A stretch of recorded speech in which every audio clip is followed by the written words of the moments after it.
In crowded places, there's always a wronged hero.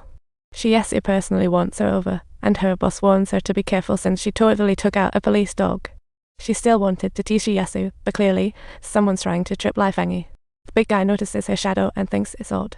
She glanced elsewhere, and when Lai Feng returned to the detention center at night, he gave trendy clothes to the big guy, but always too late. She presented the latest fashion to the big guy, but despite several exchanges during the night, for him, with all his efforts, still looked exactly the same. Honestly, it's been ages since she saw such a kind-hearted girl enveloped in goodness and glow. Next day, the big guy was shipped back to the mainland. She saw Lai Fengyi daydreaming through the window, and then the camera shifts to the streets of Shenzhen where a chicken sign flickers non-stop, as if saying, poor twist surrounding the big guy. She shows off pecs, lies freely, downing 3 beers one-handed. Some folks were treating her like a dog's toy, but the big guy thought, as long as there's cash and women around, life's good. If Lai Fengyi needs help, she'd surely jump in. The big guy decided to lend a hand, talking about thousands of bucks, while Lai Fengyi was getting fixed up by Shiesu. He said both were Indians. The deceased was the delivery guy. Clearly, Shiesu was up to something. He had to enter the iron box Lai Fengyi as the human drill, but didn't know how.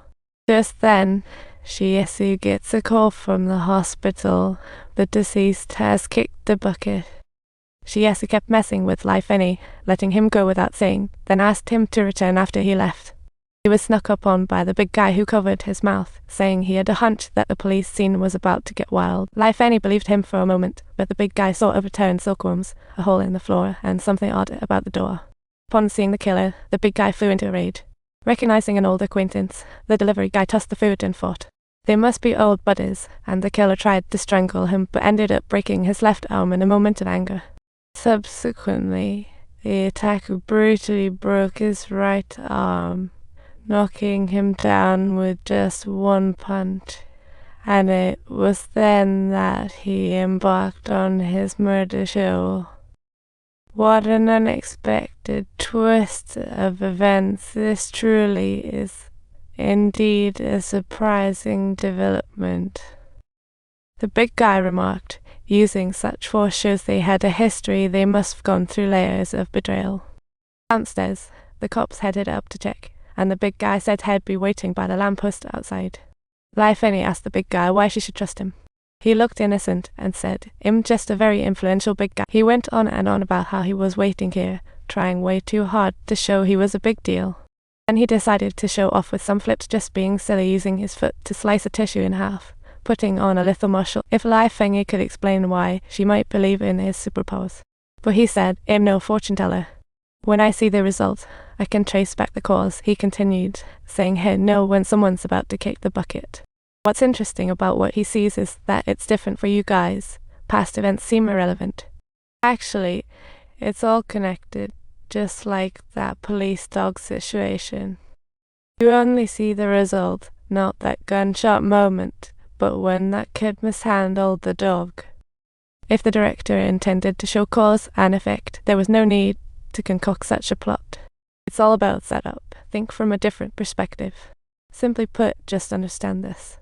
Don't dwell on past lives. Bad deeds aren't just cause and effect to grasp this film. Just remember, cause and effect are interlinked, but not tied to one soul, and it will make understanding the story a breeze. We'll gradually unpack the meaning of that statement. I really saw those people and knew someone would be checking out. Red, white.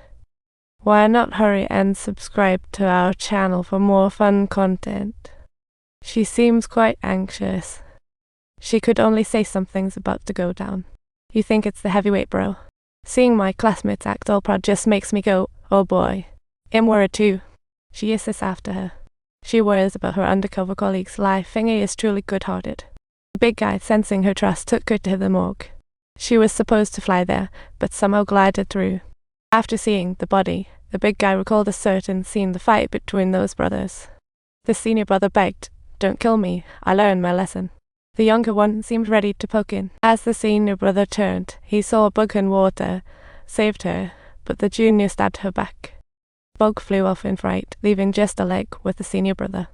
It returned to seek revenge after seeing its buddy get murdered. After watching, the big guy said a woman saved the killer. Find her, find him. This woman's key feature, missing a finger on her left hand. Rush to the hospital for clues. The scene shifts to a woman in flip-flops returning home. She turns on the TV to see an Indian case report and notices something odd in the bathroom while eating salad. An Indian guy popped out from the window, scaring her off into a run, but she didn't get far. Bam, blocked at the door. Next day, Lai Fenny found out only one woman got hurt. She lost her left hand and lower leg. That's quite possible. But Lai Fenny got a call this morning once she found the Indian. She had the big guy ride on the motorcycle, following her to the police station, but when she got there, Shiesu was still hot on her tail. Shiesu spotted traces of wounds that needed tending to. Talk about roadblocks. If any noticed Shiesu hiding a gun under his coat, enough to set her blood boiling.